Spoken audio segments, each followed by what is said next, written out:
അള്ളാഹുവിൻ്റെ പരിശുദ്ധമായ ഖുർആൻ അവിടെ നിന്ന് വീടിനെ കുറിച്ച് പറഞ്ഞത് വല്ലാഹു ജഅല ലക്കും മിൻ ബുയൂതികും സകന. അള്ളാഹുവിൻ്റെ പരിശുദ്ധമായ ഖുർആൻ പറഞ്ഞത് വീടെന്ന് പറഞ്ഞാൽ സമാധാനം നൽകുന്ന ഒരിടമാണ്. വീടെന്ന് പറഞ്ഞാൽ ഒരു സമാധാനം നൽകുന്ന ഒരിടമാണ് നമ്മുടെ വീട്. എത്ര വലിയ തിരക്കുള്ള മനുഷ്യനാകട്ടെ, എത്ര വലിയ തിരക്കുള്ള മനുഷ്യനാണെങ്കിലും, യാത്ര ചെയ്യുന്ന മനുഷ്യനാണെങ്കിലും, ഇല്ല ഇനി അള്ളാഹുവിൻ്റെ കഅബാലയത്തിൽ ഉംറയ്ക്ക് പോകുന്ന മനുഷ്യനാണെങ്കിലും, ആ മനുഷ്യൻ്റെ മനസ്സിലൊരാഗ്രഹമുണ്ട്, അള്ളാഹുവെ എല്ലാം കഴിഞ്ഞ് വീട്ടിൽ പോയിരുന്നെങ്കിൽ ഒരു സമാധാനം കിട്ടിയനെ. എൻ്റെ പ്രിയമുള്ളവരെ, കാരണം വീട് സമാധാനം തരുന്നതാണ്. എല്ലാവരും പറയും എത്ര തിരക്കുള്ളവരാണെങ്കിലും ഞാനും വയല് കഴിയും, ശനിയാഴ്ച ഇറങ്ങും, വ്യാഴാഴ്ച വന്ന് വീട്ടിൽ ചെന്നാൽ സമാധാനം ഒന്ന് റെസ്റ്റ് എടുക്കാമല്ലോ. അപ്പോൾ വീട് സമാധാനം തരുന്ന ഒരിടമാണ്. എന്നാൽ നമുക്കെല്ലാവർക്കും വീടുണ്ട്. നമ്മൾ വിചാരിച്ചിരിക്കുന്നത് സമാധാനം തരുന്നത് 2 നിലയുള്ള ലക്ഷങ്ങൾ കോടികൾ ചിലവഴിച്ചിരിക്കുന്ന വീടാ. എ സി റൂം, അള്ളാഹുവെ പടച്ചവനെ മനോഹരമായ ലൈറ്റുകൾ, അള്ളാഹുവെ പടച്ചവനെ ബാംഗ്ലൂരിൽ നിന്ന് കൊണ്ടുവന്ന ഗ്രാനൈറ്റുകൾ, എൻ്റെ പ്രിയമുള്ളവരെ നല്ല ഗാർഡൻ, വീടിൻ്റെ മുന്നിൽ മനോഹരമായ വാഹനങ്ങൾ, പടച്ചവനെ ചൈനയിൽ പോയി നിന്ന് കൊണ്ടുവന്നിരിക്കുന്ന ഫർണിച്ചറുകൾ, ഇതെല്ലാം ഇങ്ങനെ വീടിൻ്റെ അകത്ത് വെച്ചിരിക്കുന്നു. അപ്പോൾ ഇതൊക്കെ ചെയ്താൽ നമുക്ക് സമാധാനം കിട്ടുമെന്നാണ് നമ്മൾ കരുതുന്നത്. എന്നാൽ ഇതെല്ലാം നമ്മുടെ വീട്ടിലുണ്ട്. പക്ഷേ നമ്മുടെ വീട്ടിൽ സമാധാനമില്ല, നമ്മുടെ വീട്ടിൽ സന്തോഷമില്ല. കിടക്കാൻ വീടുണ്ട്, നമുക്ക് മക്കളുണ്ട്, നമുക്ക് ഭാര്യയുണ്ട്, എല്ലാവരും നമ്മുടെ കൂടെ ഉണ്ടായിട്ടും നമുക്ക് സമാധാനവും സന്തോഷവും കിട്ടുന്നില്ല. അതിൻ്റെ കാരണമെന്താ? എൻ്റെ പ്രിയമുള്ള സഹോദരങ്ങളെ, മഹാനായ നബി മുഹമ്മദ് മുസ്തഫ സ്വല്ലല്ലാഹു അലൈഹി വസല്ലമ തങ്ങൾ പറഞ്ഞു, ഒരു മനുഷ്യനെ അള്ളാഹു നശിപ്പിക്കാൻ ഉദ്ദേശിച്ചാൽ അവന് 2 കാര്യങ്ങൾ ചെയ്യാനുള്ള ആഗ്രഹം കൊടുക്കുമെന്ന് നബി മുഹമ്മദ് മുസ്തഫ. ഉറക്കെ പറ, നബി മുഹമ്മദ് മുസ്തഫ. ഒരു മനുഷ്യനെ അള്ളാഹു നശിപ്പിക്കാൻ ഉദ്ദേശിച്ചാൽ അള്ളാഹു അവന് 2 കാര്യങ്ങൾ ചെയ്യാനുള്ള ആഗ്രഹം കൊടുക്കും. ആ 2 കാര്യങ്ങളിൽപ്പെട്ട ഒന്ന്, അള്ളാഹു അവന് വീട് വെക്കാൻ മോഹം കൊടുക്കുമെന്ന് നബി മുഹമ്മദ് മുസ്തഫ എന്ന് പറഞ്ഞാൽ വീട് വെച്ച് മുടിയും എന്നാണ് അതിനർത്ഥം. കല്ലിനോടും മണ്ണിനോടുമുള്ള ആഗ്രഹം അള്ളാഹു കൊടുക്കും, വീട് പണിയാനുള്ള മോഹം കൊടുക്കും. എത്ര പേരുണ്ടെന്നറിയ, എത്ര കൊല്ലമെടുക്കുന്നൊരു വീട് പണിയാൻ. അവങ്ങനെ വീട് വെച്ച് തൻ്റെ സമ്പാദ്യം മുഴുവനും വീട് വെക്കുന്നതിന് വേണ്ടി ചിലവഴിച്ചു. ചിലർ ലോൺ എടുത്തിട്ട് വീട് വെച്ചിട്ട് മുടിയ, അങ്ങനെയുണ്ട് എൻ്റെ പ്രിയമുള്ളവരെ. എന്നാൽ എൻ്റെ പ്രിയപ്പെട്ട സഹോദരങ്ങളെ, സ്വന്തമായി ഒരുപാട് കാലം കഷ്ടപ്പെട്ട് ഒരു വീടുണ്ടാക്കി അവസാനം ആ വീട്ടിലേക്ക് താമസം കയറുന്നതിൻ്റെ തലേ ദിവസം മരിച്ചുപോയ എത്ര പേരെ നമുക്കറിയാം. അവസാനം നാട്ടുകാരും കുടുംബക്കാരും വെള്ള തുണിയിൽ പൊതിഞ്ഞിട്ട് തൻ്റെ ജനാസ പള്ളിയിലേക്ക് കൊണ്ടുപോകുമ്പോൾ കുടുംബക്കാർ പറയുന്നു, സ്വന്തമായി ഒരുപാട് കഷ്ടപ്പെട്ടുണ്ടാക്കിയ വീടല്ലേ, 1 മിനിറ്റെങ്കിലും ആ വീടിൻ്റെ അകത്ത് ആ ജനാസയൊന്ന് കയറ്റി വെച്ചിട്ട് പോകും. ഇതുപോലെ വളരെ മനസ്സിന് വല്ലാത്ത വേദനകൾ ഉണ്ടാക്കുന്ന കാഴ്ചകൾ നമ്മൾ കാണുന്നവരാ. എൻ്റെ പ്രിയമുള്ളവരെ, നമ്മുടെ വീടിൻ്റെ അകത്ത് സന്തോഷവും സമാധാനവും ഇല്ലാത്തത് എന്തുകൊണ്ടെന്നറിയോ?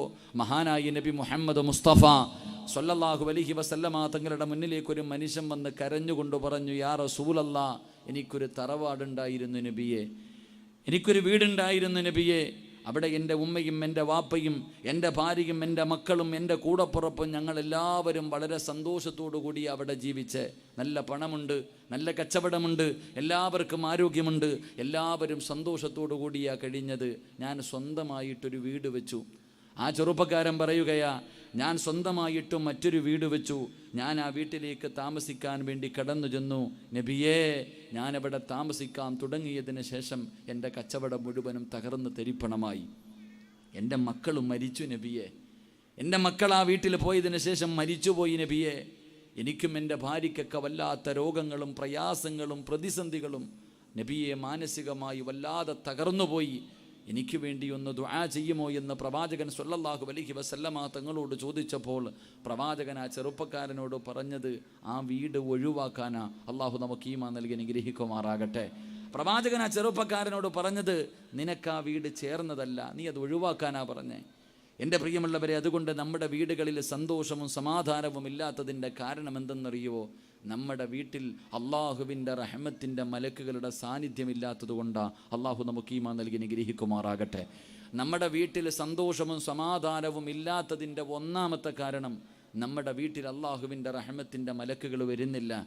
അള്ളാഹുവിൻ്റെ മലക്കുകളുടെ സാന്നിധ്യം നമ്മുടെ വീട്ടിലില്ല, പിന്നെ അവിടെ ആരാ ഉള്ളത്? ശൈത്താനും അവൻ്റെ മക്കളുമാണ് നമ്മുടെ വീടിൻ്റെ അകത്ത് താമസിക്കുന്നത്. അള്ളാഹു നമുക്ക് ഈമാൻ നൽകി അനുഗ്രഹിക്കുമാറാകട്ടെ. അതുകൊണ്ട് എൻ്റെ പ്രിയമുള്ള സഹോദരങ്ങളെ, നമ്മുടെ വീട്ടിൽ അടങ്ങിയിരിക്കുന്ന, നമ്മുടെ ശരീരത്തിൽ കൂടിയിരിക്കുന്ന ശൈത്താനെ ഇറക്കി വിട്ടിട്ട് അവിടെ മലക്കുകളെ കൊണ്ടുവന്ന് താമസിപ്പിക്കണം. അള്ളാഹു ഭാഗ്യം നൽകി അനുഗ്രഹിക്കുമാറാകട്ടെ. അള്ളാഹു ഭാഗ്യം നൽകി അനുഗ്രഹിക്കുമാറാകട്ടെ. ചില സ്ഥലങ്ങളിൽ, ചില ഭൂമികളിൽ, ചില വീടുകളിൽ ശൈത്താൻ ഉണ്ടെന്ന കാരണം ഹദീസിൽ കാണാം. പ്രവാചകൻ സ്വല്ലല്ലാഹു അലൈഹി വസല്ലമ തങ്ങളും സ്വഹാബത്തും ഒരു യുദ്ധം കഴിഞ്ഞു മടങ്ങി വരുമ്പോൾ സ്വഹാബികൾ പറഞ്ഞു, നബിയെ വല്ലാത്ത ക്ഷീണം നബിയെ, നമുക്കൊന്ന് കിടന്നുറങ്ങാം, ഒരല്പസമയം കിടന്നുറങ്ങിയിട്ട് നമുക്ക് യാത്ര തുടങ്ങാം. പ്രവാചകൻ അനുവാദം കൊടുത്തു. എല്ലാ സ്വഹാബികളും നബിയും എല്ലാവരും കൂടെ ഒരു ഭാഗത്ത് അവരവർ കിടന്നൊരു ഭൂമിയിൽ കിടന്നുറങ്ങി. അവസാനം എൻ്റെ പ്രിയമുള്ളവരെ, പ്രവാചകൻ സ്വല്ലല്ലാഹു അലൈഹി വസല്ലമ തങ്ങൾ ഉറക്കത്തിൽ നിന്ന് ഞെട്ടി ഉണരുന്നു. സ്വഹാബ, എന്തേ സഹാബ, എഴുന്നേക്ക് സഹാബ. പ്രവാചകൻ വല്ലാത്ത പരിഭ്രമത്തോടെ. കാരണം എന്തെന്നറിയോ? സുബഹി നമസ്കാരം ഖളാ ആയിപ്പോയി. എൻ്റെ പ്രിയമുള്ളവരെ, പ്രവാചകൻ്റെയും സ്വഹാബാക്കളുടെയും സുബഹി നമസ്കാരം ഖളാ ആയി. എല്ലാവരും ഉറങ്ങി. ബിലാൽ തങ്ങളോട് ചോദിച്ചു, എന്തേ ബിലാലെ വിളിക്കാഞ്ഞേ? നബിയെ എല്ലാവരും ഉറങ്ങി, ഞാനും ഉറങ്ങിപ്പോയി നബിയെ. പ്രവാചകൻ സ്വല്ലല്ലാഹു അലൈഹി വസല്ലമ തങ്ങൾ പറഞ്ഞു, എല്ലാവരും വാഹനത്തിൽ കയറാൻ. പെട്ടെന്ന് വാഹനത്തിൽ കയറാൻ ധൃതി കാണിച്ചു. എല്ലാവരും കയറാൻ പറഞ്ഞു. പെട്ടെന്ന് എല്ലാവരും വാഹനത്തിൽ കയറി. എല്ലാവരും അവിടെ നിന്ന് യാത്ര പോയി. പ്രവാചകൻ സ്വല്ലല്ലാഹു അലൈഹി വസല്ലമ തങ്ങളോട് സ്വഹാബത്ത് ചോദിച്ചു, നബിയെ എന്തേ എല്ലാവരും പെട്ടെന്ന് പോകാൻ പറഞ്ഞത്? ഇത്രയും ധൃതി കാണിച്ച് ഓടാനുള്ള കാരണമെന്താ? പ്രവാചകൻ അവിടെ നിന്ന് പറഞ്ഞ മറുപടി, നമ്മളിൽ എല്ലാവരും സുബഹി ഖളാ ആക്കിയിട്ട് ഉറങ്ങിയെങ്കിൽ ആ ഭൂമിക്ക് എന്തോ പ്രശ്നമുണ്ട്, അവിടെ ശൈത്താനിൻ്റെ സാന്നിധ്യമുണ്ടെന്ന് നബി മുഹമ്മദ് മുസ്തഫ. ഉറക്കെ നബി മുഹമ്മദ് മുസ്തഫ സ്വല്ലല്ലാഹു അലൈഹി വസല്ലം. അതുകൊണ്ട് എൻ്റെ പ്രിയമുള്ള സഹോദരങ്ങളോട്, വീടിൻ്റെ അകത്ത് സന്തോഷവും സമാധാനവും നമുക്ക് വേണം. നമ്മൾ കഷ്ടപ്പെട്ടുണ്ടാക്കിയ വീടിൻ്റെ അകത്ത് ഒരു രാത്രിയെങ്കിലും സന്തോഷത്തോടെ കിടന്നുറങ്ങാൻ കഴിഞ്ഞില്ലെങ്കിൽ പിന്നെ എന്തിനാണ് ഈ കഷ്ടപ്പെട്ടത്? അതുകൊണ്ട് സഹോദര, റഹ്മത്തിൻ്റെ മലക്കുകൾ നമ്മുടെ വീട്ടിലേക്ക് കടന്നു വരണം. അവിടെ കഴിഞ്ഞുകൂടുന്ന ശൈത്താന്മാരെ മുഴുവനും ഇന്നത്തെ ദിവസത്തോടുകൂടി അടിച്ചു പുറത്താക്കണം. അള്ളാഹു നമുക്ക് ഈമാൻ നൽകുമാറാകട്ടെ. അപ്പോൾ അടിച്ചു പുറത്താക്കാനുള്ള വഴി എന്താണെന്നാണ് ഞാൻ പറഞ്ഞു തരുന്നത്. അള്ളാഹു നമുക്ക് ചെയ്യാൻ ഭാഗ്യം നൽകി അനുഗ്രഹിക്കുമാറാകട്ടെ. അപ്പോൾ ഇൻഷാ അള്ളാഹ് ഇന്ന് മുതൽ തുടങ്ങല്ലേ. വീടിൻ്റെ അകത്തും നിൻ്റെ ശരീരത്തും കൂടിയിരിക്കുന്ന ശൈത്താനെ ഇന്ന് പുറത്താക്കല്ലേ? അതോ കെട്ടിപ്പിടിക്കുക? അവനെ പുറത്താക്കിയിട്ട് മലക്കുകളെ ഇറക്കുന്നോ, അതോ മലക്കിനെ പുറത്താക്കിയിട്ട് ശൈത്താൻ്റെ കൂടെ കൂടുന്നോ? എന്ത് വേണം? പറ മനുഷ്യന്മാരെ, എന്ത് വേണം? റഹ്മത്തിൻ്റെ മലക്ക് വേണോ, ശൈത്താൻ വേണോ? എന്ത് വേണം? പറ ചങ്ങായിമാരെ, മലക്കുകളെ വേണോ, ശൈത്താനെ വേണോ? ഉറക്കപ്പറ, നിൻ്റെ നാവ് കൊണ്ടെന്ന് കേൾക്കട്ടെ. ഉറക്കപ്പറ, മലക്കുകളെ വേണം. താല്പര്യമുള്ളവർ കൈപൊക്കിക്കേ. ഇൻഷാ അല്ലാഹ്. എല്ലാം ഇറക്കാൻ തയ്യാറായിക്കോ. ഇന്നിറങ്ങി ഓടും. ഈ പറയുന്ന കാര്യങ്ങളെങ്ങാണം നിങ്ങൾ ആരെങ്കിലും ചെയ്ത, നിൻ്റെ വീടിൻ്റെ മുകളിൽ ശൈത്താൻ കയറിയിരിക്കും. വാപ്പ ശൈത്താൻ വീടിൻ്റെ മുകളിൽ കയറി ഇരുന്നിട്ടൊരു വയൽ നടത്തും. മക്കളെ, ഇന്ന് വരെ ഇവിടെ കൂടിയതൊക്കെ കഴിഞ്ഞ് മക്കളെ, ഇനി ഇവിടെ താമസമില്ലടാ, ഓടി രക്ഷപ്പെട്ടോ. ശൈത്താൻ തൻ്റെ മക്കളോട് പറയാ, ഇത്രയും നാളും കഴിഞ്ഞു, സന്തോഷമായിരുന്നു, പക്ഷേ ഇനി ഇവിടെ സ്ഥാനമില്ല. ഇവിടെ അള്ളാൻ്റെ മലക്കുകൾ വന്നു തുടങ്ങി, ഇവിടെ ആൾതാമസം തുടങ്ങി. ഇത്രയും നാൾ ഇവിടെ ശവമായിരുന്നു. ഈ വീടിൻ്റെ അകത്ത് കഴിഞ്ഞതൊക്കെ മനുഷ്യനൊന്നും ആയിരുന്നില്ല, എല്ലാം മരിച്ച ശവം പോലെയായിരുന്നു. പക്ഷേ ഇവിടെ താമസം തുടങ്ങി, ഇവിടെ അള്ളാഹുവിൻ്റെ റഹ്മത്തിൻ്റെ മലക്കുകൾ വന്നു തുടങ്ങി.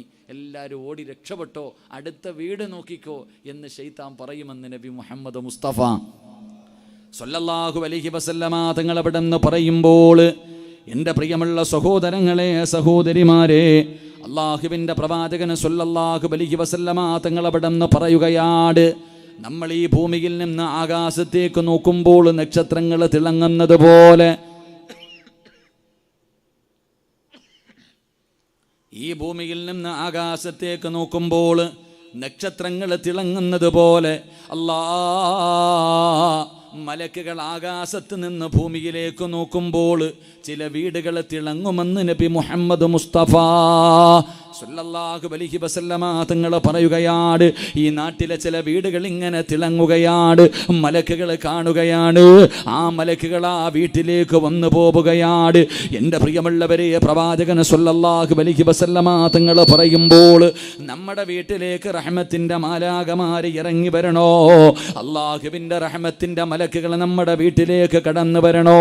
അതിൻ്റെ കാരണം എന്തെന്നറിയുമോ? അതിന് ചെയ്യേണ്ടത് എന്തെന്നറിയുമോ? അല്ലാഹുവേ, നമ്മുടെ വീട് മലക്കിന് കാണുന്ന രീതിയിൽ നമ്മുടെ വീടിനെ നമ്മൾ അലങ്കരിക്കലാണ്, നമ്മുടെ വീടിനെ നമ്മൾ പ്രകാശിക്കലാണ്. എൻ്റെ പ്രിയമുള്ളവരെ, എങ്ങനെയാണൊരു വീട് അലങ്കരിക്കുന്നത്? അല്ലാഹുവിൻ്റെ പ്രവാചകൻ സ്വല്ലല്ലാഹു അലൈഹി വസല്ലമ തങ്ങൾ പറയുകയാണ്, അല്ലാഹുവിൻ്റെ പള്ളികൾ മുഴുവനും അല്ലാഹുവിൻ്റെ ഭവനങ്ങളാണ്. ലോകത്തുള്ള കഅബാലയം മുതൽ പടച്ചവനെ ഈ നാട്ടിലെ ചെറിയ ഒരു പള്ളിയാകട്ടെ, എല്ലാ പള്ളികളും അല്ലാഹുവിൻ്റെ വീട് തന്നെയാണ്. ഈ വീടുകൾ എങ്ങനെയാണ് അലങ്കരിക്കേണ്ടത്?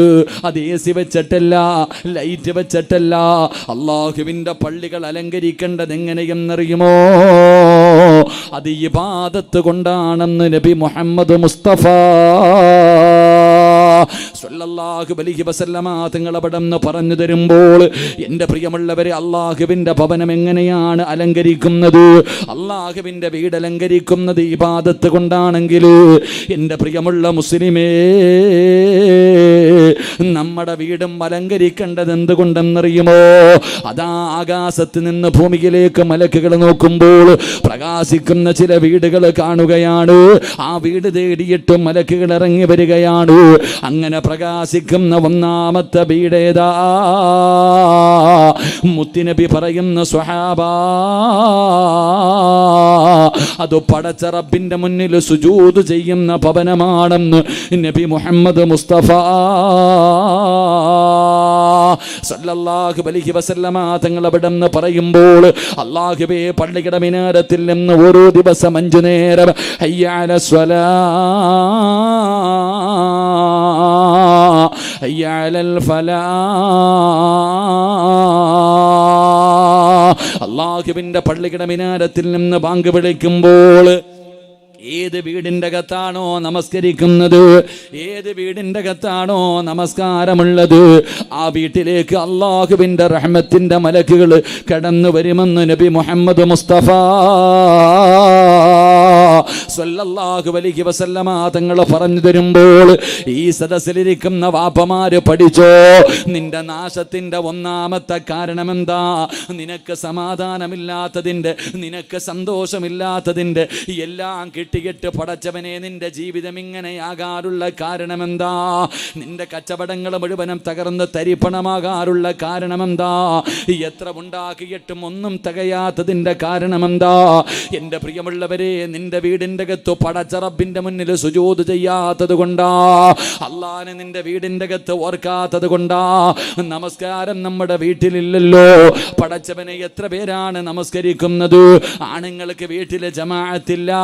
അല്ലാഹുവിന്റെ പ്രവാചകൻ പറഞ്ഞു, പെണ്ണുങ്ങളെ വീട്ടിലാണ് നിസ്കരിക്കേണ്ടത്. വീട്ടിലെവിടെയാ നിസ്കരിക്കേണ്ടതെന്നറിയുമോ? അത് വീടിന്റെ ഉള്ളറയിലാണെന്ന് നബി മുഹമ്മദ് മുസ്തഫ സ്വല്ലല്ലാഹു അലൈഹി വസല്ലമ തങ്ങൾ പറയുമ്പോൾ, എൻ്റെ പ്രിയമുള്ളവരെ, നമ്മുടെ വീടിൻ്റെ അകത്തുനിന്ന് നിസ്കാരമില്ലാതെ വന്നു. നമ്മുടെ ജീവിതത്തിൽ പ്രയാസങ്ങളായി, പ്രശ്നങ്ങളായി, പ്രതിസന്ധികളായി, വല്ലാത്ത ദുഃഖമായി. അല്ലാഹുവിന്റെ പ്രവാചകൻ പറഞ്ഞത് എന്തെന്നറിയോ? നിന്റെ ജീവിതത്തിലെ സർവ്വ പ്രയാസങ്ങളും മാറാൻ ഒറ്റ വഴിയേ ഉള്ളൂ. നിന്റെ കച്ചവടം ലാഭത്തിലാകണോ? നിനക്ക് വീട് വേണോ? നിനക്ക് ആഹാരം വേണോ? നിന്റെ പ്രയാസങ്ങൾ മാറണോ? നിന്റെ രോഗങ്ങൾ മാറണോ? നിന്റെ ദുഃഖങ്ങൾ മാറണോ? നിനക്ക് സമാധാനം വേണോ? അല്ലാഹുവിന്റെ പ്രവാചകൻ പറയുകയാ, 5 നേരം നിസ്കരിച്ചാൽ അല്ലാഹു നിന്റെ ജീവിതത്തിലെ പ്രയാസങ്ങൾ മാറ്റി തരുമെന്ന് നബി മുഹമ്മദ് മുസ്തഫ സല്ലല്ലാഹു അലൈഹി വസല്ലമ തങ്ങൾ പറയുമ്പോൾ, എത്ര വലിയ വേദനയാണെങ്കിലും മാറാൻ, എത്ര വലിയ വേദനയാകട്ടെ, എത്ര വലിയ പ്രയാസമാകട്ടെ, മാറാൻ ഒറ്റ വഴിയേ ഉള്ളൂ. മഹാനായ ഇബ്നു മസ്ഊദ് റളിയല്ലാഹു തആല അൻഹു, ഇബ്നു മസ്ഊദ് റളിയല്ലാഹു തആല അൻഹു, ഇബ്നു അബ്ബാസ് റളിയല്ലാഹു തആല അൻഹു, പടച്ചവനെ, ഒരു യാത്ര കഴിഞ്ഞിങ്ങനെ അതാ യാത്രയിലാണ്. അപ്പോഴാണ് അറിയുന്നത് തൻ്റെ സഹോദരൻ മരണപ്പെട്ടു പോയി, തൻ്റെ കൂടപ്പിറപ്പ് മരണപ്പെട്ടു എന്നറിയുമ്പോൾ ഇബ്നു അബ്ബാസ് തങ്ങൾക്ക് വല്ലാത്ത വേദനയായി. സ്വന്തം സഹോദരൻ മരണപ്പെട്ടിരിക്കുകയാണ്. ആർക്കാണ് താങ്ങാൻ കഴിയുക? സ്നേഹമുള്ളവന് താങ്ങാൻ കഴിയില്ല. ഇബ്നു അബ്ബാസ് തങ്ങൾ തൻ്റെ കുതിരയുടെ മുകളിൽ നിന്ന് താഴെ ഇറങ്ങുകയാണ്. എല്ലാവരും അത്ഭുതത്തോടെ നോക്കി നിൽക്കുമ്പോ ഇബ്നു അബ്ബാസ് തങ്ങൾ വുളുവെടുത്തിട്ട് 2 റക്അത്ത് നമസ്കരിക്കുകയാ. അതാ 2 റക്അത്ത് നമസ്കരിച്ചു. നമസ്കാരം കഴിഞ്ഞിട്ട് തൻ്റെ കൂടെ വന്നവരോട് പറഞ്ഞു, നമുക്ക് യാത്ര തുടങ്ങാം. അല്ലാ, എല്ലാവരും ചോദിച്ചു, നിങ്ങൾക്ക് എങ്ങനെയാ ഇത് പറയാൻ കഴിയുന്നത്? സ്വന്തം കൂടപ്പറപ്പ് മരണപ്പെട്ടിരിക്കുന്ന വേദന എങ്ങനെയാണ് മറക്കാൻ കഴിയുന്നത്? ഇബ്നു അബ്ബാസ് തങ്ങൾ പറഞ്ഞത് എന്തെന്നറിയുമോ? ഇസ്തഈനൂ ബിസ്സബ്രി വസ്സലാ.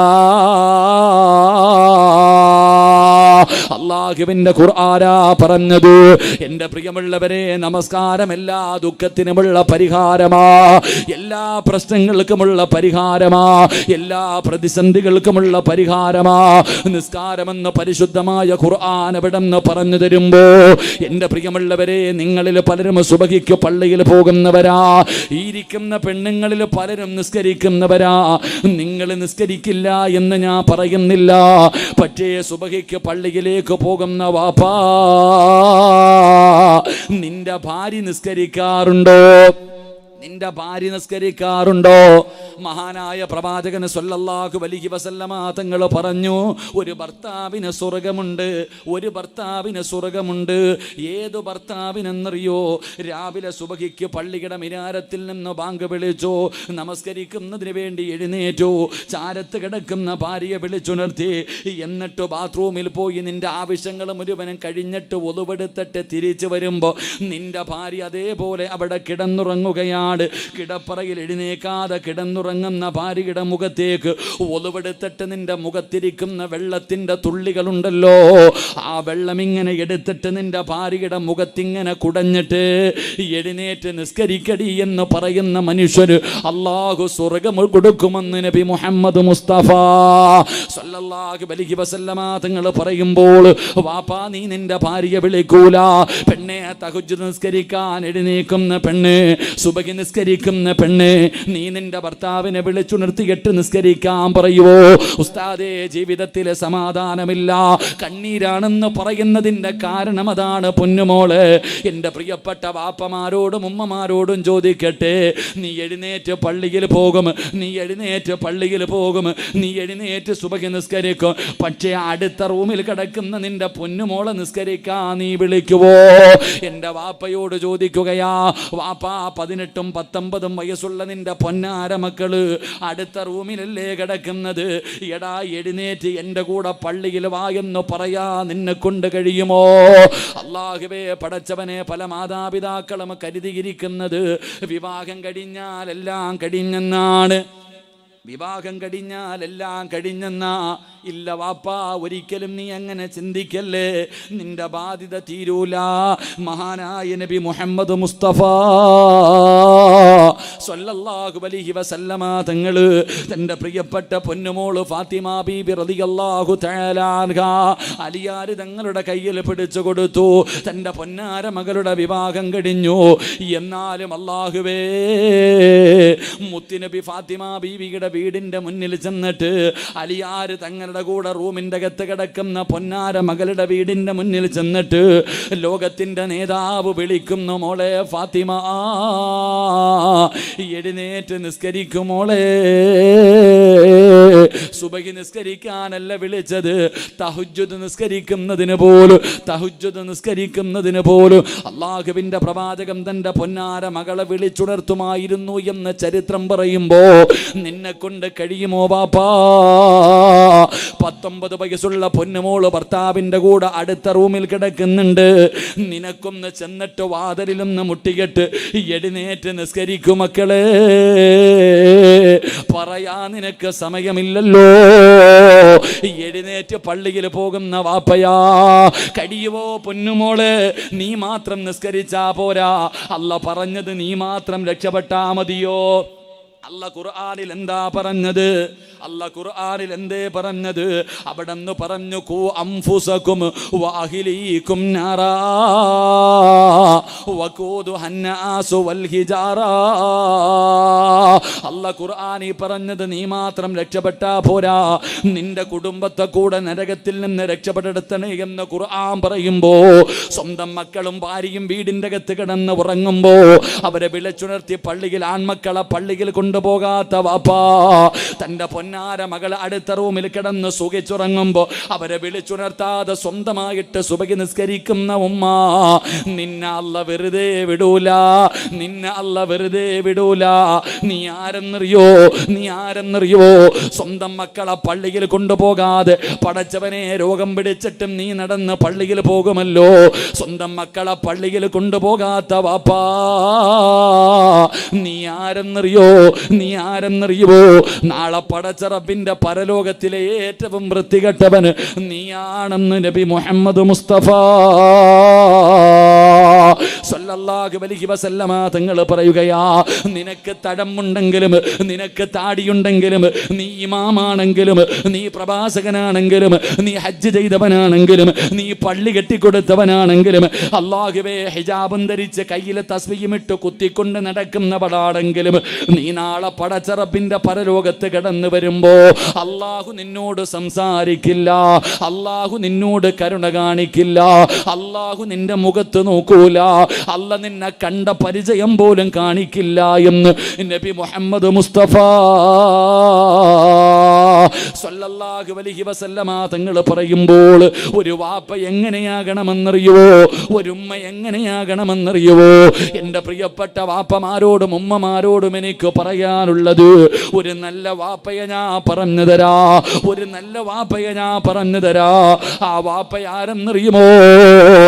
മഹാനായ സയ്യിദുനാ ഉമർ ഇബ്നുൽ ഖത്താബ് റളിയല്ലാഹു തആല അൻഹു.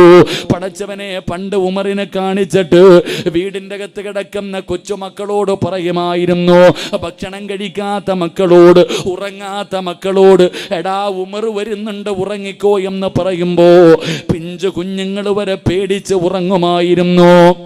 ആ ഉമറുണ്ടല്ലോ, ആരാ ഉമറാരാ? എൻ്റെ പ്രിയമുള്ളവരെ, ഉമർ ലോകത്ത് ഇബ്ലീസിന് ഒരാളെയേ പേടിയുള്ളൂ, ലോകത്ത് ഇബ്ലീസിന് ഒരാളെയേ പേടിയുള്ളൂ. അതാരെന്നറിയുമോ? മഹാനായ സയ്യിദുനാ ഉമർ ഇബ്നുൽ ഖത്താബ്. ഉമർ തങ്ങൾ വരുന്ന വഴിയിലൂടെ പോലും ശൈത്താൻ വരില്ലായിരുന്നു. അത്രയ്ക്ക് പേടിയായിരുന്നടാ ചെറുപ്പക്കാരാ, അത്രയ്ക്കും പേടിയായിരുന്നു. ഉമറിന്റെ ഈമാൻ അറിയോ? ഒരിക്കൽ അല്ലാഹുവിന്റെ പ്രവാചകൻ അവിടുന്ന് ഖബറിന്റെ അകത്ത് നടക്കുന്ന രംഗങ്ങളെ കുറിച്ച് പറഞ്ഞു കൊടുക്കുകയാ. അവിടുന്ന് പറഞ്ഞു, സ്വഹാബാ, ഒരു മനുഷ്യന്റെ ജനാസ ഖബറിന്റെ അകത്ത് കൊണ്ടുവച്ചാൽ രണ്ട് മലക്കുകൾ ഖബറിന്റെ അകത്തേക്ക് കടന്നു വരികയാണ്. മൻ റബ്ബുക മൻ ദീനുക മൻ ഇമാമുക. ഖബറിന്റെ അകത്ത് വന്നിട്ട് മലക്കുകൾ ചോദ്യം ചോദിക്കുമെന്ന് പ്രവാചകൻ പറയുമ്പോ മഹാനായ ഉമർ ഇബ്നുൽ ഖത്താബ് റളിയല്ലാഹു തആല അൻഹു എഴുന്നേറ്റ് നിന്നിട്ട് പറഞ്ഞു, നബിയേ യാ റസൂലല്ലാഹ്, എന്നോടെങ്ങാണം മലക്കുകള്. ഉമർ തങ്ങൾ അല്ലാഹുവിന്റെ പ്രവാചകൻ പറഞ്ഞു, സ്വഹാബ, ഒരു മനുഷ്യന്റെ ജനാസ ഖബറിൽ കൊണ്ടുവച്ചാ ഖബറിന്റെ അകത്ത് വരുന്ന മലക്ക് ഒന്നാമത് ചോദിക്കും, നിന്റെ റബ്ബാരാ? ഉമർ തങ്ങൾ പറഞ്ഞു എന്തെന്നറിയോ? എന്നോടെങ്ങാണം മുൻകർ നക്കീർ എന്ന് പറയുന്ന മലക്കുകൾ എന്നോട് നിന്റെ റബ്ബ് ആരാണെന്ന് ചോദിച്ചാൽ ഞാൻ തിരിച്ചു ചോദിക്കും, നിങ്ങളുടെ റബ്ബാരാ? ആ റബ്ബ് തന്നെയാ എൻ്റെ റബ്ബെന്ന് ഞാൻ പറയും. നിങ്ങൾ ചിന്തിക്കണം, ആരാ പറഞ്ഞേ? മഹാനായ സയ്യിദുനാ ഉമർ ഇബ്നുൽ ഖത്താബ് റളിയല്ലാഹു തആല അൻഹു. നബിയോട് പറയാ, എൻ്റെ അടുക്ക ചോദിച്ചാൽ ഞാൻ എന്ത് പറയും? മുൻകറും നക്കീർ എന്ന് പറയുന്ന മലക്കുകളോട് ഞാൻ തിരിച്ചു പറയും, നിങ്ങളുടെ റബ്ബ് തന്നെയാ എൻ്റെ റബ്ബ്. ഞാൻ പറയും, അത്രയ്ക്കും ധൈര്യശാലിയാ. ഇബ്ലീസ് വരൂല, ഉമർ വരുന്ന വഴിയിലൂടെ പോലും ഇബ്ലീസ് വരില്ല, അത്രയ്ക്കും പേടിയാ. ആ ഉമർ ഇബ്നുൽ ഖത്താബ് റളിയല്ലാഹു തആല അൻഹു എല്ലാ ദിവസവും രാവിലെ എഴുന്നേറ്റ് മക്കളുടെ റൂമിൻ്റെ മുന്നിൽ പോകും. പഠിച്ചോ പെങ്ങളെ, നിനക്കതിനുള്ള ധൈര്യമില്ല. 12 വയസ്സുള്ള മകൻ്റെ അടുത്ത് പോയിട്ടിടാ നിസ്കരിക്കടാ എന്ന് പറയാനുള്ള ധൈര്യം നിനക്കില്ല, നിനക്കതിനുള്ള വോയിസും ഇല്ല. കാരണം നീ നിസ്കരിക്കുന്നത് ഇന്ന് വരെ മക്കൾ കണ്ടിട്ടില്ല. പിന്നെങ്ങനെ? നീ നിസ്കരിക്കുന്നത് കണ്ടിട്ടില്ലല്ലോ. വാപ്പ സുബഹി നിസ്കരിക്കാതെ മക്കളോട് പറഞ്ഞിട്ട് കാര്യമുണ്ടോ? ഇല്ല. പറഞ്ഞിട്ട് കാര്യമുണ്ടോ? ഒരു കാര്യമില്ല. നീ ആദ്യം ചെയ്ത് കാണിക്ക്, നിനക്കതിനുള്ള അവകാശമില്ല. മഹാനായ ഉമർ ഇബ്നുൽ ഖത്താബ് റളിയല്ലാഹു തആല അൻഹു തൻ്റെ മക്കളുടെ റൂമിൻ്റെ മുന്നിൽ ചെന്നിട്ട് വിളിക്കും, മക്കളെ സുബഹിക്ക് പള്ളിയിൽ പോകാൻ സമയമായി, മക്കളെ എഴുന്നേക്ക്. സുബഹിക്ക് പള്ളിയിൽ പോകാൻ സമയമായി, മക്കളെ എഴുന്നേക്ക്. തൻ്റെ മക്കൾ ഉണരാതിരുന്നാൽ ഉമർ ഇബ്നുൽ ഖത്താബ് റളിയല്ലാഹു തആല അൻഹു തൻ്റെ മക്കളുടെ റൂമിൻ്റെ മുന്നിൽ നിന്നിട്ട് ഖുർആനിൽ 2 ആയത്ത് ഓതുമായിരുന്നു എന്ന് ചരിത്രം പഠിപ്പിക്കുന്നു. അള്ളാഹു ഭാഗ്യം നൽകി അനുഗ്രഹിക്കുമാറാകട്ടെ. 2 ആയത്ത് നിസ്കരിക്കാൻ പാടാ എന്ന് വിളിക്കുമ്പോൾ വരില്ല എന്ന് പറഞ്ഞ് വാശി പിടിച്ചിരിക്കുന്ന മക്കളുടെ മുന്നിൽ ഈ ആയത്ത് ഓതി കൊടുക്കണം. ഈ ആയത്ത് നിസ്കരിക്കാതെ വീടിൻ്റെ അകത്ത് കിടക്കുന്ന ഭാര്യയെ വിളിച്ചുണർത്തിയിട്ട് ഈ ഖുർആനിലെ ആയത്ത് നാളെ സുബഹി മുതൽ ഭർത്താവ് ഓതിക്കോണം. പെങ്ങളെ നീ പഠിച്ചോ, സുബഹി നിസ്കരിക്കാതെ കിടന്നുറങ്ങുന്ന നിന്റെ ഭർത്താവ് ശൈത്താൻ്റെ മൂത്രവും കുടിച്ചിട്ട് കിടക്കുന്നവനാ. ശൈത്താൻ്റെ മൂത്രവും കുടിച്ചിട്ടാ കിടക്കണ സുബഹി നിസ്കരിക്കാത്തവൻ. പരീക്ഷ എഴുതാൻ മക്കൾ കാത്തിരിക്കുകയാ. അള്ളാഹു നല്ല വിജയം കൊടുക്കുമാറാകട്ടെ. 10 A+ സ്വപ്നം കാണുന്ന മക്കളെ, പരീക്ഷയ്ക്ക് പോകുന്നുണ്ടെങ്കിൽ എനിക്കൊന്നേ പറയാനുള്ളൂ, സുബഹി നിസ്കരിക്കാതെ നീ അങ്ങോട്ട് പോകണ്ട, ഒരു പ്രയോജനവുമില്ല. അള്ളാഹു ഈമാൻ നൽകുമാറാകട്ടെ. സുബഹി നിസ്കരിക്കാതെ ഒരെണ്ണവും പരീക്ഷയ്ക്ക് പോകണ്ട. ഇനിയിപ്പോൾ അശുദ്ധിയുള്ള പെണ്ണുങ്ങൾ വേറെ. നിസ്കാരം, എൻ്റെ പ്രിയപ്പെട്ടവരെ, സുബഹി നിസ്കരിക്കാതെ നീ പോയിട്ടുണ്ടെങ്കിൽ A+ നിൻ്റെ അടുത്തിരിക്കുന്നവർക്ക് കിട്ടും, നിനക്ക് B+ ആയിരിക്കും. അള്ളാഹു ഈമാൻ നൽകുമാറാകട്ടെ. കാരണം എന്തേ? ഈ നാട്ടിലെ ഹൈന്ദവ വിശ്വാസികളായ പെൺകുട്ടികൾ സ്കൂളിലേക്ക് പോകുമ്പോൾ അവരുടെ അമ്പലം കാണുമ്പോൾ ദൈവമേ രക്ഷപ്പെടുത്തണേ ഒന്ന് പ്രാർത്ഥിക്കാറുണ്ട്. ക്രിസ്തുമത വിശ്വാസികളായ പെൺകുട്ടികൾ അവരുടെ പള്ളി കാണുമ്പോൾ ഇങ്ങനെ ഈശ്വരാന്നൊക്കെ വിളിച്ചൊന്ന് ഇങ്ങനെ ഒന്ന് കുരിശൊക്കെ വരയ്ക്കും. നമുക്ക് പിന്നെ ഇങ്ങനെ വരയൊന്നുമില്ലല്ലോ. അവരങ്ങനെയെങ്കിലും പരീക്ഷയ്ക്ക് പോകുമ്പോൾ ദൈവത്തെ ഓർത്തിട്ടാ പോണേ. നമ്മുടെ മക്കളോ 7 മണി വരെ സുഖിച്ച് കിടന്നുറങ്ങും. പരീക്ഷയാടാ ഇന്ന്. വാപ്പ വിളിക്കും, ഉമ്മ വിളിക്കും, ചാടി എഴുന്നേറ്റ് ശൈത്താൻ്റെ മൂത്രവും കുടിച്ചിട്ട് പോവാ. നീ എങ്ങനെ ജയിക്കാനാ? അവരുടെ ദൈവത്തിന് നന്ദി കാണിച്ചു, നീ അതുമില്ല. നീ പോയി A+ മേടിക്കാൻ പൊക്കോ. റസൂലുള്ള പറഞ്ഞു, സുബഹി നിസ്കരിക്കാത്ത ദിവസം ഒന്നും ചെയ്യണ്ട, അതിൽ ബറക്കത്തില്ലെന്ന് നബി മുഹമ്മദ് മുസ്തഫ. നബി മുഹമ്മദ് മുസ്തഫ സല്ലല്ലാഹു അലൈഹി വസല്ലമ തങ്ങൾ പറഞ്ഞു, സുബഹി നിസ്കരിക്കാത്ത ദിവസം എന്ത് ചെയ്താലും നിന്റെ വീടിന് കുറ്റിയടിച്ചതാരാ? ഒന്ന് ആലോചിക്കേ. നിന്റെ വീടിന് കുറ്റിയടിച്ചതാരാ? നിന്റെ വീടിന് കല്ലിട്ടതാരാ? എൻ്റെ സഹോദരൻ, അങ്ങനല്ലേ? ഞാൻ എൻ്റെ പ്രിയപ്പെട്ടവരോട്, കച്ചവടമൊക്കെ എന്തിനാ? ഒരു കട തുടങ്ങുന്നത് നിനക്ക് ജീവിക്കാനല്ലേ, നിനക്ക് രക്ഷപ്പെടാനല്ലേ ഒരു കട തുടങ്ങുന്നേ. നീ മന്ത്രിയെ വിളിച്ചോ, MLA വിളിച്ചോ, MP വിളിച്ചോ, മെമ്പറെ വിളിച്ചോ, പഞ്ചായത്ത് പ്രസിഡന്റിനെ വിളിച്ചോ, ആരെ വേണമെങ്കിലും നീ വിളിച്ചോ. പക്ഷേ നിന്റെ കടയ്ക്കകത്ത് ആദ്യം കയറേണ്ടുന്നവൻ സുബഹി നിസ്കരിച്ചവനായിരിക്കണം. നീ ആരെ വിളിച്ചില്ലെങ്കിലും ഞാൻ നിന്നോടെങ്കിലും പറയുക, നിനക്ക് രക്ഷപ്പെടണമെങ്കിൽ നീ ആയിരിക്കണം സുബഹി നിസ്കരിച്ചിട്ട് ആദ്യം കയറേണ്ടത്. അല്ലാതെ സുബഹി നിസ്കരിക്കാത്തവനെ കൊണ്ട് നിന്റെ കട തുടങ്ങിയ മോനെ, അള്ളാഹു അതിൽ ബർക്കത്ത് നൽകില്ല എന്ന് നബി മുഹമ്മദ് മുസ്തഫ സല്ലല്ലാഹു അലൈഹി വസല്ലം. അതുകൊണ്ട് എല്ലാ ഭാര്യയും, എല്ലാ ഭർത്താവും, എല്ലാ മാതാപിതാക്കളും നാളെ സുബഹി മുതൽ ഉറങ്ങുന്ന മക്കളുടെ മുന്നിൽ പോയി, നിസ്കരിക്കാത്ത ഭർത്താവിൻ്റെ മുന്നിൽ പോയി, നിസ്കരിക്കാത്ത ഭാര്യയുടെ മുന്നിൽ പോയി, നിസ്കരിക്കാത്ത കൂടപ്പുറപ്പിൻ്റെ മുന്നിൽ പോയി ഖുർആനിലെ 2 ആയത്ത് പറഞ്ഞു കൊടുക്കണം. അള്ളാഹു ഭാഗ്യം നൽകുമാറാകട്ടെ. മഹാനായ സയ്യിദുനാ ഉമർ ഇബ്നുൽ ഖത്താബ് റളിയല്ലാഹു തആല അൻഹു ചെയ്യുന്നത് എന്തെന്നറിയുമോ? അല്ലാഹുവേ, നമസ്കാരത്തിൻ്റെ സമയമാകുമ്പോൾ വീടിൻ്റെ റൂമിൻ്റെ അകത്ത് കിടന്നുറങ്ങുന്ന മക്കളുടെ ചാരത്ത് ചെന്നിട്ട് അവിടുന്ന് തൻ്റെ മക്കളോട് പറയുകയാണ്, മക്കളെ എഴുന്നേക്ക്, പള്ളിയിൽ പോകാൻ, നമസ്കരിക്കാൻ സമയമായി, അള്ളാഹുവിന് നന്ദി കാണിക്കാൻ സമയമായി. എഴുന്നേക്കും മക്കളെ, നമസ്കരിച്ചാൽ അള്ളാഹു തരുന്ന പ്രതിഫലം എന്തെന്നറിയുമോ? മഹാനായ ഉമർ ഇബ്നുൽ ഖത്താബ് റളിയല്ലാഹു തആല അൻഹു പറയുകയാണ്, ബിസ്മില്ലാഹിർ റഹ്മാനിർ റഹീം വഅ്മുർ അഹ്ലക ബിസ്സലാത്തി വസ്തബിർ അലൈഹാ.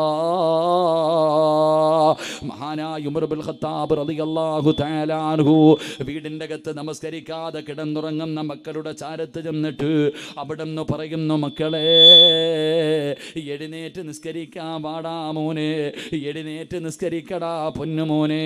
നമസ്കരിച്ചാൽ അള്ളാഹു തരുന്ന പ്രതിഫലം എന്തെന്നറിയുമോ? 5 നേരം നമസ്കരിക്കുന്ന ഒരു മനുഷ്യൻ അള്ളാഹു തരുന്ന പ്രതിഫലം എന്തെന്നറിയുമോ? അള്ളയാ പറഞ്ഞത്. സൂറത്തു താഹ എടുത്തു നോക്ക്. അള്ളാഹുവിൻ്റെ വിശുദ്ധമായ ഖുർആനിലെ സൂറത്തു താഹ, ആ സൂറത്തു താഹയുടെ 132 ആയത്തെടുത്തിട്ട് ഓതി നോക്ക്. അല്ലാഹുവാ പറയുന്നത്, നമസ്കരിക്കുന്ന ഒരു മനുഷ്യൻ അല്ലാഹു കൊടുക്കുന്ന പ്രതിഫലം എന്തെന്നറിയുമോ? ലാ നസ്അലുക റിസ്കാ. ഒരു വാപ്പ തൻ്റെ പൊന്നാര മക്കളോട് പറയുന്നു, മക്കളെ എഴുന്നേറ്റ് നിസ്കരിക്കടാ. ലാ നസ്അലുക റിസ്കാ നഹ്നു നർസുഖുഹു. അവിടെന്ന് പറയുന്നു, ഭക്ഷണം തരുന്നവനല്ലയാ, റിസ്ക് തരുന്നവനല്ലയാ. മോനെ എഴുന്നേറ്റ് നിസ്കരിക്കടാ, മോനെ എഴുന്നേറ്റ് നിസ്കരിക്കടാ. മരിക്കുന്ന കാലം വരെ നിനക്ക് അല്ലാഹു അന്നം തരും മോനെ. പടച്ചവനെ, അല്ലാഹുവിൻ്റെ ഖുർആൻ പറയുകയാ, വാപ്പാ നീ ഭയപ്പെടണ്ട, നിന്റെ മക്കൾ പട്ടിണിയാകുമെന്ന് നീ പേടിക്കണ്ട, തിന്നാ ഭക്ഷണം കിട്ടില്ല എന്ന് ഭയപ്പെടണ്ട, മറ്റുള്ളവൻ്റെ മുന്നിൽ പോയി കൈനീട്ടേണ്ട ഗതി വരുമെന്ന് നീ പേടിക്കണ്ട. അല്ലാഹുവാണ് പറഞ്ഞത്, മോനെ നിസ്കരിച്ച ആഹാരം ഞാൻ തരാ, ഞാനാ നിനക്ക് ഭക്ഷണം തരുന്നത്. നീ കിടന്ന് രാപ്പകലുകൾ കിടന്ന് നെട്ടോട്ടമോടണ്ട, നീ ടെൻഷൻ അടിക്കണ്ട, നീ ഒരുപാട് കഷ്ടപ്പെടണ്ട. മോനെ, നിന്റെ വാകീറിയത് ഞാനാണ്, നിനക്ക് കടിക്കാനുള്ള ഭക്ഷണം തരുന്നവൻ ഞാനാണ്. അതുകൊണ്ട് നീ എൻ്റെ മുന്നിൽ വന്ന് ഇബാദത്ത് ചെയ്താൽ, നിസ്കരിച്ചാൽ മരിക്കുന്ന കാലം വരെ നിനക്ക് ഞാൻ ഭക്ഷണം തരാമെന്ന് പടച്ച റബ്ബ് പറയുമ്പോ, പെങ്ങളെ പഠിക്കാൻ തയ്യാറാകു, പെങ്ങളെ പേടിക്കല്ലേ പൊന്നുമോളെ. അല്ലയാ പറഞ്ഞത്, മരിക്കുന്ന കാലം വരെ നിനക്ക് അല്ലാഹു റിസ്ക് തരും, കഴിക്കാനുള്ള ഭക്ഷണം അല്ല ഏറ്റെടുത്തിരിക്കുകയാ. നീ ചെയ്യേണ്ടത് തലകുത്തി നിൽക്കണ്ട. 5 നേരം അല്ലാഹുവിൻ്റെ പള്ളിയിൽ നിന്ന് ബാങ്ക് വിളിക്കുമ്പോ, എന്ത് ജോലിയാകട്ടെ, എന്ത് ജോലിയാകട്ടെ, അള്ളാൻ്റെ പള്ളിയിൽ നിന്ന് ബാങ്ക് വിളിക്കുമ്പോ പെട്ടെന്ന് എല്ലാ ജോലികളും മാറ്റിവെച്ചിട്ട് നിനക്ക് കൈകാലുകളൊന്ന് കഴുകിയിട്ട്, മീൻ വെട്ടിയാൽ കുളിക്കണമെന്ന് നിർബന്ധമില്ലല്ലോ, അടുക്കളയിൽ ചോറ് വെക്കുമ്പോൾ കരിപറ്റി എന്ന് പറഞ്ഞ് കുളിക്കണമെന്നില്ലല്ലോ. അതാ നിന്റെ ശരീരത്തിൽ വിയർപ്പുണ്ട് എന്ന് പറഞ്ഞിട്ട് നീ നിസ്കാരം നീട്ടിവെക്കരുത്. കാരണം നിസ്കാരം തടയുന്ന കാര്യമല്ല വിയർപ്പ്. എൻ്റെ പെങ്ങളോട് പറയുകയാ, ളുഹർ അസർ വരെ നീ നീട്ടല്ലേ മോളെ. ളുഹറിന് ബാങ്ക് വിളിച്ചാൽ പെട്ടെന്ന് കൈകാലുകൾ കഴുകിയിട്ട് പടച്ച റബ്ബിന്റെ മുന്നിൽ ചെന്നിട്ട് നീ അങ്ങ് സുജൂദ് ചെയ്താൽ മരിക്കുന്ന കാലം വരെ അല്ല നിന്നെ പട്ടിണിക്കിടില്ല എന്ന് നബി മുഹമ്മദ് മുസ്തഫ. അള്ളാന്റെ ഖുർആനാ പറയുന്നത്. മുത്തുനബി എവിടെന്നത് വിശദീകരിക്കുന്നുണ്ട്. അതുകൊണ്ട് എൻ്റെ പ്രിയപ്പെട്ട പെമ്മക്കളോട് പറയുകയാ, മോളെ പേടിക്കണ്ട, ഒരിക്കലും നീ ഭയപ്പെടണ്ട. വീടിൻ്റെ അകത്ത് കടന്നുറങ്ങുന്ന 10 വയസ്സുള്ള 12 വയസ്സുള്ള 15 വയസ്സുള്ള 10ാം ക്ലാസ്സിൽ പഠിക്കുന്ന +1 പഠിക്കുന്ന പൊന്നുമോളെ വിളിച്ചുണർത്തിയിട്ട് നിസ്കരിക്കടി എന്ന് പറയാൻ കഴിയണം. ഇപ്പം നിനക്ക് വല്ലാത്ത ആത്മാർത്ഥതയാ. എന്തിനാ ആത്മാർത്ഥത കാണിക്കുന്നത്? നിന്റെ മക്കൾ 10ാം ക്ലാസ്സിലൊന്ന് വിജയിക്കുന്നതിന് വേണ്ടിയാ, +1 വിജയിക്കുന്നതിന് വേണ്ടിയാ, +2 വലിയ മാർക്ക് വാങ്ങുന്നതിന് വേണ്ടിയാ, മക്കളെ വിജയിപ്പിക്കുന്നതിന് വേണ്ടി പടച്ചവനെ സ്പെഷ്യൽ ക്ലാസ് പോലും കൊടുക്കുന്ന എൻ്റെ പ്രിയപ്പെട്ട മാതാപിതാക്കളെ, എങ്കിൽ നിനക്ക് ഈമാനുണ്ടെങ്കിൽ 10ാം ക്ലാസ്സിലല്ല നിന്റെ മക്കളെ വിജയിപ്പിക്കേണ്ടത്. നിങ്ങൾ ഈമാനുള്ളവരാണെങ്കിൽ നിങ്ങളുടെ മക്കളോട് നിങ്ങൾക്ക് ആർക്കെങ്കിലും സ്നേഹമുണ്ടെങ്കിൽ വിജയിപ്പിക്കേണ്ടത് എവിടെയാ? അത് സ്കൂളിലല്ല, എവിടെയാ വിജയിക്കേണ്ടതെന്നറിയുവോ? അള്ളാഹുവിൻ്റെ ഖുർആൻ പറയുന്നുണ്ട്, എപ്പോഴാണ് ഒരു മനുഷ്യന് വിജയിയാകുന്നത്? കുല്ലു നഫ്സിൻ ദാഇഖത്തുൽ മൗത്ത് വ ഇന്നമാ തുവഫൗന ഉജൂറകും യൗമൽ ഖിയാമ ഫമൻ സുഹ്സിഹ അനിന്നാർ വഉദ്ഖിലൽ ജന്നത ഫഖദ് ഫാസ്. ആരാണ് വിജയം എന്ന് പരിശുദ്ധമായ ഖുർആൻ പറയുമ്പോ എൻ്റെ പ്രിയപ്പെട്ടവരോട് എനിക്ക് പറയാനുള്ളത്, നാളെ സുബഹി മുതൽ തുടങ്ങിക്കോ, നാളെ സുബഹി മുതൽ തുടങ്ങിക്കോ. അല്ലാഹുവേ, മഹാനായ ഉമർ ഇബ്നുൽ ഖത്താബ് റളിയല്ലാഹു തആല അൻഹു തൻ്റെ മക്കളോട് പറഞ്ഞു കൊടുക്കുന്ന, മക്കളെ എഴുന്നേറ്റ് നിസ്കരിക്കടാ. നിസ്കരിച്ചാ നിന്റെ ഉത്തരവാദിത്തം അല്ലാഹു ഏറ്റെടുക്കുകയാണ്. നിനക്ക് മരിക്കുന്നത് വരെ കഴിക്കാനുള്ള ഭക്ഷണം അല്ലാഹു തരും മോനെ. എന്നിട്ട് രണ്ടാമത് പറയുകയാ, മോനെ മരിക്കുന്ന സമയത്ത് ഈമാനോടുകൂടി മരിക്കണമെന്ന് നിനക്ക് വല്ലാത്ത മോഹമല്ലേ? ലാ ഇലാഹ ഇല്ലല്ലാഹ് എന്ന് പറഞ്ഞുകൊണ്ട് മരിക്കാൻ ആഗ്രഹിക്കാത്ത ഏത് മനുഷ്യനാണുള്ളത്? എല്ലാവർക്കും വല്ലാത്ത ആഗ്രഹമാണ്. ഈമാനോടുകൂടിയുള്ള ഒരു മരണം കൊതിക്കാത്തവരില്ല. വാപ്പാ നിനക്ക് നല്ല മരണം വേണോ? വെള്ളിയാഴ്ച രാവിലെ മരണം വേണോ? ചിരിക്കുന്ന മുഖത്തോടെ, പ്രകാശിക്കുന്ന മുഖത്തോടെ അല്ലാഹുവേ മരിച്ച വീട്ടിൽ നിനക്ക് കിടക്കണോ? നിന്നെ കാണാൻ വരുന്നവർ നീ മരിച്ചതുപോലെ മരിക്കാൻ കൊതിക്കണോ? അല്ലാഹുവിൻ്റെ പരിശുദ്ധമായ ഖുർആനാ പറയുന്നത്. നമസ്കരിക്കുന്ന ഒരു മനുഷ്യൻ അല്ലാഹു കൊടുക്കുന്ന രണ്ടാമത്തെ പ്രതിഫലം എന്തെന്നറിയുമോ? അല്ലാഹു അവന് നല്ല മരണം കൊടുക്കുമെന്ന് അല്ലാഹുവിൻ്റെ വിശുദ്ധ അല്ലാഹുവിൻ്റെ ഖുർആനാ പറയുന്നത്. വാപ്പാ നിനക്കൊരു നല്ല മരണം കിട്ടണമെന്ന് നിനക്ക് ആഗ്രഹമുണ്ടെങ്കിൽ ഈ നാട്ടിൽ എത്രയോ പേര് വെള്ളിയാഴ്ച രാവിലെ പോയി, എത്രയോ പേര് വെള്ളിയാഴ്ച ദിവസം മരണപ്പെട്ടു. കാണാൻ പോയിട്ട് തിരിച്ചു വരുമ്പോൾ നീ പറഞ്ഞല്ലോ മരിച്ചാൽ ഇതുപോലെ മരിക്കണം. അവൻ്റെ മുഖത്തെ പ്രകാശം കണ്ടോ? അവൻ്റെ മുഖത്തെ സന്തോഷം കണ്ടോ? അവൻ്റെ മുഖത്തെ പുഞ്ചിരി കണ്ടോ?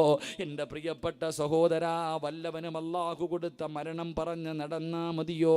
നിനക്കും ആഗ്രഹമില്ലേ മരിക്കുമ്പോൾ ഈമാനോടുകൂടി മരിക്കാൻ? അതുകൊണ്ട് അല്ലയാ പറഞ്ഞത് ഏതെങ്കിലും ഒരു മനുഷ്യൻ 5 വഖത്ത് നമസ്കരിച്ചാൽ അല്ലാഹു അവന് നല്ല മരണം കൊടുക്കുമെന്ന് അല്ലാഹുവിൻ്റെ വിശുദ്ധ ഖുർആൻ.